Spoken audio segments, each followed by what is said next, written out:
पूर्व मुख्यमंत्री जीतन राम मांझी ने एक बार फिर से बिहार की सियासत को गर्म कर दिया है। जीतन राम मांझी ने ऐलान किया है कि अब वो चुनावी राजनीति से दूर हो जाएंगे, यानी 2024 का लोकसभा चुनाव जीतन राम मांझी अब नहीं लड़ेंगे। इस वक्त खुद हमारे साथ जीतन राम मांझी हैं। सर, ये बताइए, अचानक ये फैसला आपने क्यों किया? देखिए, आपकी इस बात से हम थोड़ा सा असहमत हैं कि जीतन मांझी चुनाव नहीं लड़ेंगे। जीतन मांझी स्वयं चुनाव नहीं लड़ेंगे। जीतन मांझी की पार्टी है हिंदुस्तानी अवाम मोर्चा सेकुलर, वो चुनाव लड़ेंगे और एनडीए के एक गठबंधन में एक सहयोगी के रूप में काम करेंगे। ये अलग बात है कि अभी हम लोग तय नहीं कर पाए हैं कितने सीट पर लड़ेंगे, लेकिन हिंदुस्तानी अवाम मोर्चा सेकुलर चुनाव लड़ेगा। रही बात जीतन मांझी का, तो आप जानते हैं कि जीतन मांझी जिस पृष्ठभूमि से राजनीति में आया, वो हम समझते हैं कि असंभव से भी कुछ ज़्यादा अगर हो सकता है तो वो परिस्थिति थी। लेकिन मन में संकल्प यही था कि बरौं शंभु नहीं तो रहूं कुमारी। एजुकेशन कैरियर अच्छा था, गरीबी में भी रह करके हम जिस क्लास में पढ़ते थे उस वर्ग के बच्चों को ट्यूशन देते थे, पैसा कमाते थे, तो फिर आखिर क्यों नहीं हो सकते थे। लेकिन दिमाग में बात थी कि हम राजनीति में जाएंगे। जानवर भी होता है, वो कमाता है, खाता है और चला जाता है। हम मनुष्य हैं, अगर हम कमा के खा करके चल जाएंगे तो इसके लिए भगवान पैदा नहीं किया है। भगवान पैदा किया कुछ करने के लिए, और इसीलिए हमने राजनीति को चुना। और जब राजनीति में को चुना और सफलता पर प्रथम बार 1980 में मिली, उसी समय हमने ये कहा था कि हर चीज़ में हम सिद्धांत पर बात करते हैं, तो राजनीति में भी एक हम सिद्धांत पर रहेंगे कि 75 साल के उम्र तक ही हम चुनाव लड़ेंगे। 75 साल के पहले चुनाव जीतें हारें वो अलग बात है, लेकिन 75 साल उम्र हो जाने के बाद हम चुनाव नहीं लड़ेंगे। तो 76 साल में हम 2020 में चुनाव लड़ गए। एक विशेष आग्रह थी, नाम नहीं लेना चाहते हैं, लेकिन जिस भी कारण से हो सकता है हमारा प्रतिज्ञा तोड़वाना चाहते हों, लेकिन हम आ गए उनके फेरा में और चुनाव लड़ गए। आज हम 79 ईयर्स के हो गए हैं, 80 में प्रवेश कर रहे हैं। तो अब कोई भी दुनिया की शक्ति ऐसी नहीं है कि हमको रोक सके कि हम चुनाव लड़ेंगे नहीं। और हम एक राजनीति में लोगों के सामने एक उदाहरण पेश करना चाहते हैं कि अगर वाकई जनता की सेवा करना चाहते हैं, जनता से संपर्क में रहना चाहते हैं, 18 घंटा काम कर सकते हो, तो आपको चुनाव लड़ना चाहिए। लेकिन 75 वर्ष के बाद 18 घंटा काम करना मुश्किल हो जाता है, 80 वर्ष के बाद और मुश्किल होता है। यानी सभी पार्टी के नेताओं को नसीहत दे रहे हैं कि 75 के बाद उनको चुनाव नहीं लड़ना चाहिए? नसीहत मैं नहीं दे रहा हूं, लेकिन ज़रूर मैं कहना चाहता हूं कि अगर जनता के वेलफेयर की बात करते हैं, सच्चा दिल से जनता की सेवा करना चाहते हैं, तो 75 वर्ष के बाद वो सेवा करने लायक नहीं होते हैं। सक्रिय राजनीति में रहेंगे जीतन राम मांझी? हाँ, राजनीति में रहेंगे। राजनीति में अपने विचारों का आदान प्रदान, हमारे जो दल है, दल के साथियों को जिताने के लिए एनडीए गठबंधन में जो हम हैं, उनके कैंडिडेट को जिताने के लिए जहां ज़रूरत होगी हम जाएंगे, काम करेंगे। सर, ये बताइए, इंडिया गठबंधन में एक बार फिर से अब ये मांग होने लगी है कि नीतीश कुमार प्रधानमंत्री का चेहरा है, उनको प्रधानमंत्री उम्मीदवार होना चाहिए। पहले जदयू ये मांग कर रही थी और अब आरजेडी भी कर रही है। देखिए, उन लोग किस समय क्या कुश्ती कर लेंगे उसके बारे में हम नहीं कहना चाहते हैं। और उनकी सोच है, उनके मन में क्या सोच है, क्या करना चाहते हैं, अब इसके बारे में हम कैसे कहें। आपको लगता है कि नीतीश कुमार चेहरा बन सकते हैं, प्रधानमंत्री उम्मीदवार बन सकते हैं? अब हम इसके बारे में हम कुछ नहीं कर सकते हैं। अब बिहार हिंदुस्तान के राजनीति में बहुत से लोग ऐसे हैं जो नीतीश कुमार से ज़्यादा अनुभवी हैं, ज़्यादा सेक्रीफाइस है, ज़्यादा उनका कार्य क्षेत्र है विस्तारित।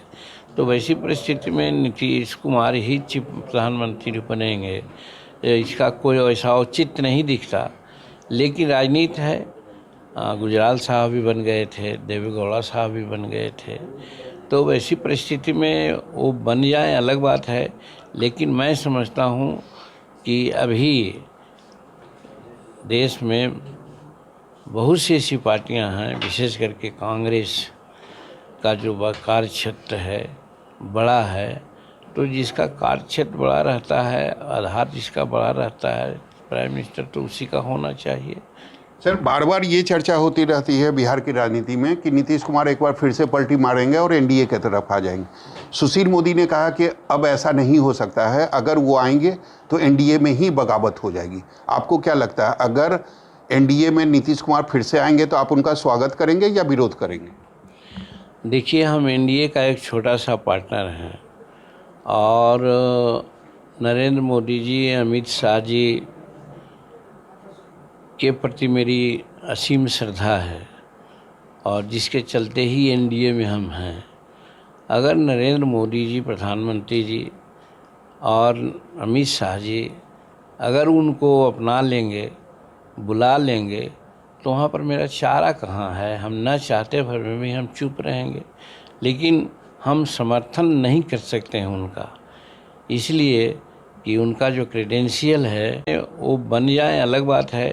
लेकिन मैं समझता हूँ कि अभी देश में बहुत सी ऐसी पार्टियां हैं, विशेष करके कांग्रेस का जो कार्य क्षेत्र है बड़ा है, तो जिसका कार्य क्षेत्र बड़ा रहता है, आधार जिसका बड़ा रहता है, प्राइम मिनिस्टर तो उसी का होना चाहिए। सर, बार बार ये चर्चा होती रहती है बिहार की राजनीति में कि नीतीश कुमार एक बार फिर से पलटी मारेंगे और एनडीए की तरफ आ जाएंगे। सुशील मोदी ने कहा कि अब ऐसा नहीं हो सकता है, अगर वो आएंगे तो एनडीए में ही बगावत हो जाएगी। आपको क्या लगता है, अगर एनडीए में नीतीश कुमार फिर से आएंगे तो आप उनका स्वागत करेंगे या विरोध करेंगे? देखिए, हम एनडीए का एक छोटा सा पार्टनर हैं और नरेंद्र मोदी जी, अमित शाह जी के प्रति मेरी असीम श्रद्धा है और जिसके चलते ही एनडीए में हम हैं। अगर नरेंद्र मोदी जी प्रधानमंत्री जी और अमित शाह जी अगर उनको अपना लेंगे, बुला लेंगे, तो वहाँ पर मेरा चारा कहाँ है। हम न चाहते भर में भी हम चुप रहेंगे, लेकिन हम समर्थन नहीं कर सकते हैं उनका, इसलिए कि उनका जो क्रेडेंशियल है, मैं समझता हूँ कि 18 बरस रह करके बिहार को वो कहाँ से कहाँ ले गए। आज बिहार का 3 हिस्सा हमारा युवक लोग दूसरे प्रांतों में जा कर के पनाह लिए हुए है। कोई इंडस्ट्रीज यहाँ नहीं चालू किया। कल ही हम बात कर रहे थे, एक आयोग के नज़दीक गए थे, उन्होंने यहाँ पर थर्मल पावर लगाने की बात किया है। 2 वर्ष से एनओसी के लिए वो लोग झक रहा है। कल एक यहाँ के सीनियर डॉक्टर। सर, एक और सवाल है कि आज मुख्यमंत्री नीतीश कुमार ने ये कहा कि जातीय जनगणना के जो आंकड़े हैं वो जल्द ही जारी किए जाएंगे। तो आपको क्या लगता है कि 2024 में किसको फ़ायदा और किसको नुकसान होगा? जातीय जनगणना के आंकड़े अगर पब्लिक हो गए तो एनडीए को कितना फ़ायदा होगा, कितना नुकसान होगा? अब इसके बारे में हमारा कोई अध्ययन नहीं है, हम ऐसा नहीं कर सकते हैं। लेकिन ये ज़रूर है कि जातीय जनगणना के पक्षधर हम रहे हैं, क्योंकि ऐसा है कि समाज में कुछ तबके के लोग हैं जो अपने संख्या को ज़्यादातर दिखलाने की बात करते हैं और गरीबों की जनसंख्या को कम करके दिखलाते हैं। तो सच को दिखलाने में क्या दिक्कत है? अगर करवा लिए हैं, बिहार स्टेट को अपना अधिकार है, उस अधिकार का उपयोग करते हुए जाति आधारित गणना कराए हैं, तो वो प्रकाशित करें। हम चाहते हैं कि प्रकाशित तो करें। अब किसको फ़ायदा होगा, किसको घाटा होगा, इसका विश्लेषण समय पर किया जाएगा। अभी उसके बारे में हम कुछ नहीं कर सकते। गृह मंत्री अमित शाह से आपकी मुलाकात होगी, सीटों को लेकर जो आपकी मांग थी वो पूरी हो गई? उनसे हमारी मुलाकात इस रूप में हुई थी कि जब से हम एनडीए में आए हैं तब से उनसे मुलाकात नहीं हुई। हमारी ये दिल में बात रही है कि होम मिनिस्टर से और प्रधानमंत्री से जब एनडीए में हम आए हैं तो मुलाकात हो। प्रधानमंत्री से 2-2 बार मुलाकात हुई, विभिन्न अवसरों पर बातें भी हुई, लेकिन अमित शाह जी से बात नहीं हुई थी। इस क्रम में हम उनसे बात करने के लिए गए थे।